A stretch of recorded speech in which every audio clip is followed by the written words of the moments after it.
Puji nama Tuhan, anak-anak di rumah, tiba saatnya kita akan mendengarkan firman Tuhan pada pagi hari ini. Sebelum kita mendengarkan firman Tuhan, kita minta pimpinan Tuhan untuk memimpin kita dalam pendengaran akan firman Tuhan. Anak-anak, kita satu di dalam doa, kita berdoa. Bapa yang di surga, Allah yang baik, kami mengucap syukur buat pagi hari ini, buat setiap kebaikan Tuhan yang sempurna dalam hidup kami.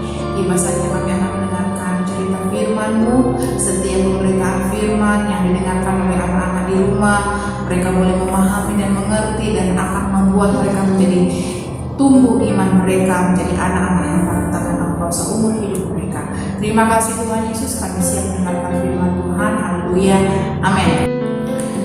Baiklah, anak-anak yang di rumah, kita akan membuka Alkitab kita yang terambil dari Kejadian pasal 4 ayat 1 sampai ayat yang selanjutnya. Kemudian kita lanjut pada pasal 5. Panjang ya pembacaan kitab kita pada minggu ini, tapi Bu Maria akan mengambil hanya pada ayat yang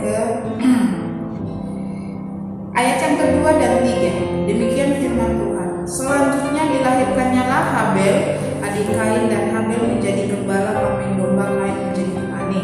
Setelah beberapa waktu lamanya, maka Kain mempersembahkan sebagian dari hasilnya dari tanah itu kepada Tuhan sebagai korban persembahan. Juga Habel mempersembahkan korban persembahan dari anak sulung kambing dombanya, yakni lemak-lemaknya, maka Tuhan mengindahkan Habel dan korban persembahan itu. Itulah firman Tuhan. Minggu lalu kita sudah melihat dan belajar tentang bagaimana Adam dan Hawa adalah manusia pertama yang berbuat dosa. Manusia pertama yang melanggar salah satu perintah Allah pada waktu itu. Bagi Adam dan Hawa, mereka adalah pertama dalam hal apa saja. Ya, mereka adalah laki-laki pertama, perempuan pertama, suami dan istri pertama. Juga mereka lah yang pertama melakukan hal-hal yang melanggar hukum Allah. Hari ini kita akan mempelajari hal-hal pertama lainnya dari kitab Kejadian dan orang lain yang bergumul melawan godaan yang besar. Mari kita lihat tentang Kain dan Habel lahir dengan natur dosa. Kondisi berdosa dari Adam dan Hawa diwariskan kepada anak-anak mereka, yaitu Habel dan Kain. Habel mempercayai Allah, tetapi Kain memberontak kepada Allah. Pemikiran Kain yang berdosa tumbuh menjadi dosa di dalam dirinya. Ada sesuatu yang lebih besar menempatkan Kain dan Habel sebagai orang yang pertama. Mereka adalah orang yang pertama yang dilahirkan dengan natur dosa. Nah sekarang Umaria tanya, apakah natur dosa itu? Yaitu keadaan berdosa manusia sejak lahir yang membawa pada perbuatan dosa. Siapa yang mempunyai natur dosa? Ya, yaitu semua orang yang pernah hidup, yang sekarang hidup, bahkan yang akan datang, kecuali satu yang tidak memiliki natur dosa. Siapa dia? Dialah Yesus Kristus yang tidak dilahirkan dari natur dosa, karena dia adalah Tuhan dan Juru Selamat manusia. Adam adalah wakil dari semua orang yang hidup di dunia, dan Allah meminta pertanggungjawaban kepada setiap orang dan perbuatan dosa Adam dan dosa mereka sendiri. Apa artinya seorang yang mewakili?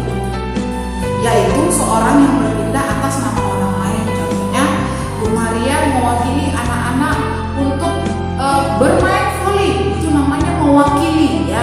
Nah, Adam mewakili awal dari segala dosa yang diciptakan pada waktu itu. Adam mewakili seluruh umat manusia ketika Allah mengujinya, mempercayainya dan menaati Allah atau tidak.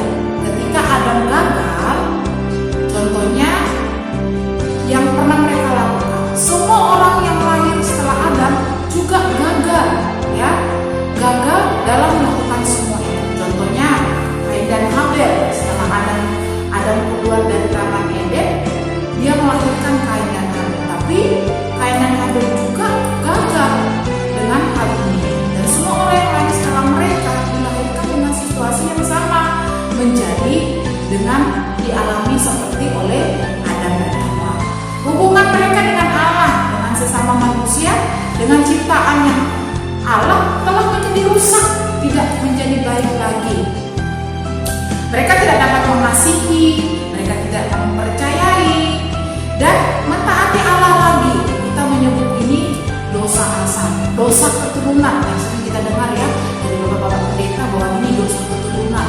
Artinya itu dosa dari sejak awal Adam dan Hawa. Mereka tidak dapat mengasihi, mereka mempercayai itu mentaati Allah. Kita menyebut ini dosa asal. Kesalahan dan natur dosa Adam dan Hawa diwariskan kepada seluruh umat manusia, termasuk saya dan kalian. Minggu lalu kita belajar bahwa dosa Adam Hawa mengakibatkan perubahan-perubahan yang mengerikan, ya. Perubahan yang mengerikan itu adalah apa? Mereka mengetahui diri mereka itu telanjang. Yang tadinya mereka dalam keadaan yang sempurna, tidak mengetahui apa-apa, pemikiran mereka kudus. Tapi setelah mereka jatuh dalam dosa, hal-hal yang mengerikan terjadi. Mereka dalam ketakutan, yang tadinya tidak memiliki rasa takut, jadi takut. Ya, itu hal-hal yang mengerikan. Dan paling mengerikan lagi, mereka keluar dari zona aman, zona yang paling enak, yaitu dari Taman Eden. Kain dan Habel mewarisi dosa itu.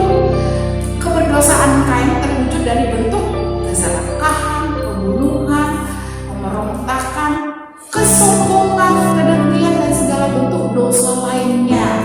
Nah, natur dosa Kain menyebabkan dia mempunyai pikirannya dan sikap yang sangat berdosa, yang berakibat pada pembunuhan. Akibatnya, dia membunuh saudaranya sendiri. Apakah persamaan antara dosa dan benci? Nah, sini Bu Maria memberikan satu ilustrasi tentang dosa dan benci. Apa persamaan dosa dan benci? Mungkin anak-anak berpikir, apa ya persamaannya? Ada persamaan. Mereka sama-sama berakar dan mereka sama-sama bertumbuh. Demikian pun dosa di dalam diri kita. Karena kita adalah orang yang berdosa, kita mempunyai pemikiran dan keinginan yang berdosa. Jika kita mengizinkan pemikiran itu dan menaruhnya di dalam diri kita, pemikiran itu akan menjadi berakar, bertumbuh, dan menjadi dosa. Bacaan Alkitab di dalam Ibrani 11 ayat 4, di situ dikatakan bahwa Abel itu beriman kepada Allah sehingga dia mempersembahkan korban yang terbaik kepada Tuhan. Setelah Adam dan Hawa berdosa di Taman Eden, Allah berkata bahwa akan selalu ada dua jenis di dalam dunia ini, yaitu yang pertama orang-orang yang mempercayai dan mentaati Allah, dan orang-orang fasik yang terus menerus memberontak kepada Allah. Dan Kain dan Habel permulaan dari dua jenis ini, ya. Yang satu Kain memberontak kepada Allah, sedangkan Abel adalah orang yang mentaati Tuhan dengan cara mempersembahkan yang terbaik bagi Tuhan. Siapa yang benar dan siapa yang fasik? Apakah Habel seorang yang berdosa? Ya, Habel juga adalah orang yang berdosa karena dia dilahirkan dari natur dosa, yaitu bapaknya Adam dan Hawa. Tapi bedanya Habel itu mempersembahkannya dengan iman, kepercayaan, dan ketaatan kepada Allah. Allah memakai orang benar dan orang fasik untuk menggenapi rencananya.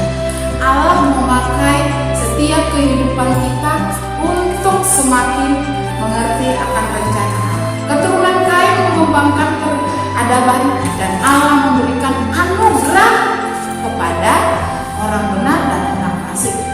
Karena Habel meninggal tanpa mempunyai anak, apa yang terjadi dengan rencana Allah? Apakah rencana Allah langsung gagal? Tentu saja tidak.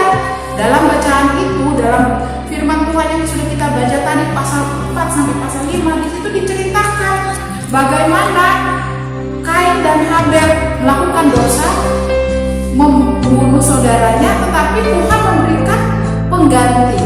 Tuhan mengirimkan pengganti. Hawa melahirkan anak laki-laki, yaitu Sem, ya. Dia mempunyai anak-anak dan banyak keturunan lainnya. Semua orang berdosa yang Allah pilih untuk menjadi anggota keluarganya di dalam keturunan Sem, termasuk seperti ada Nuh, Abraham, ada Daud, Maria, bahkan Yesus sendiri lahir dari keturunan Sem. Dan itu adalah orang-orang yang Tuhan percayakan lahir dari keturunan Sem.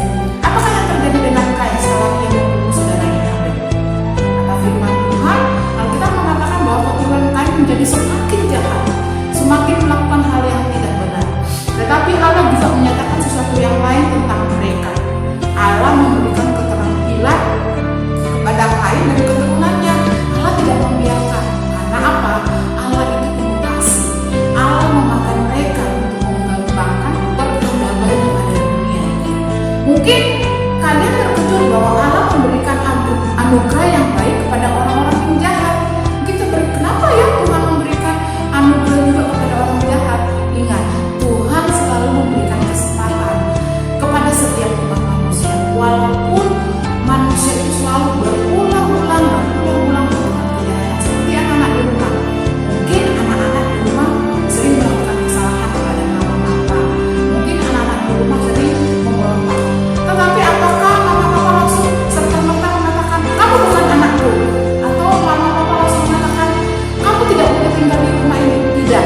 Orang tua tetap akan mengasihi kalian dan tetap menerima kalian sebagai anak, bukan langsung mengatakan oh kamu bukan anak. Tidak. Ya, tetap akan dikasih menjadi anak di dalam diri kalian. Demikian kita dengan Tuhan, walaupun kita sering melakukan dosa seperti Kain, tapi Allah tetap masih memberikan kepercayaan. Apakah menurut kalian Allah masih melakukannya sampai sekarang ini? Ya, tentu. Ya, bahwa Allah memberikan anugerah itu dengan benar dan memberikannya kepada semua orang yang fasik. Ya, perbedaannya adalah bahwa antara orang benar dan orang fasik yaitu iman, hanya itu saja. Walaupun Tuhan sudah memberikan anugerah itu kepada kita, tapi Tuhan memberikan anugerah itu. Semua orang adalah berdosa karena orang dilahirkan dengan natur dosa, natur asal, ya, dosa asal. Anugerah iman ini itu hanya datangnya dari Allah. Itu adalah anugerah khusus yang menyelamatkan dan memampukan kita untuk mempercayai Kristus dan menantikan Dia sebagai Tuhan dan Juru Selamat kita. Kalau tidak ada iman, tanpa iman kita tidak akan bisa melihat Allah. Tanpa iman kita tidak bisa tahu siapa Yesus Kristus.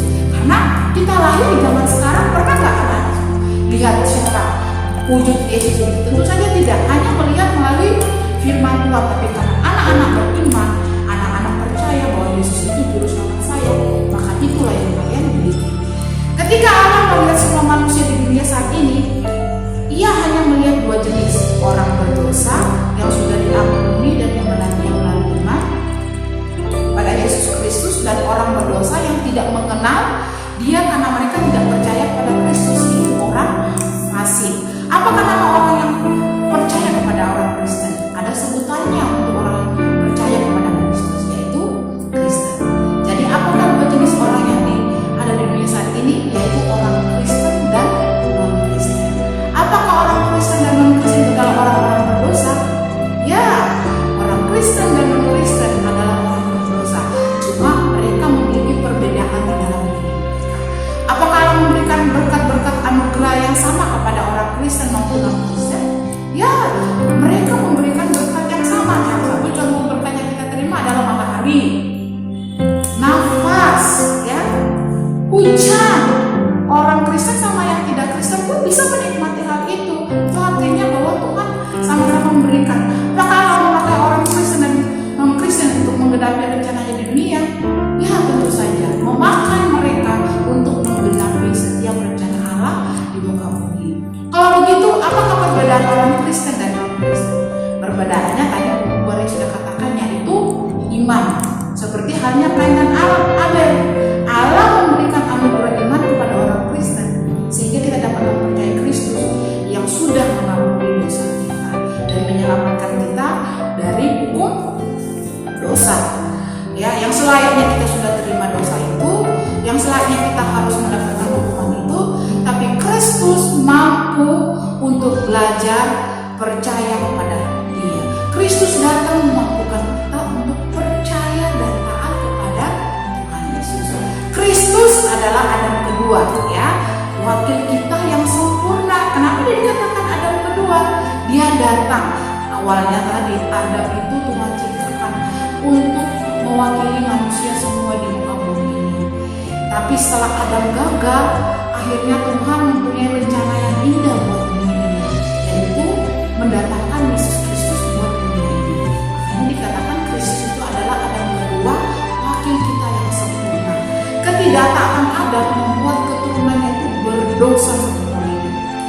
Tetapi karena Yesus hadir, Yesus taat, bahkan taat sampai mati di atas kayu salib, dosa itu perlahan akan sirna dari kepada diri kita sebagai orang sebagai orang percaya. Seandainya Adam taat, kita pasti hidup di dalam dunia yang sempurna sampai saat ini.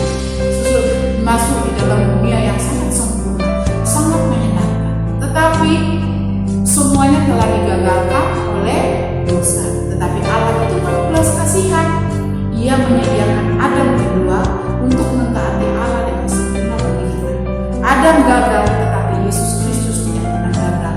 Dia berhasil mengambil kita dari dosa dan menyelamatkan kita sehingga kita layak disebut menjadi anak-anak Allah dan mau menyediakan kita kembali dan melayakkan kita kembali untuk disebut anak-anak kerajaan.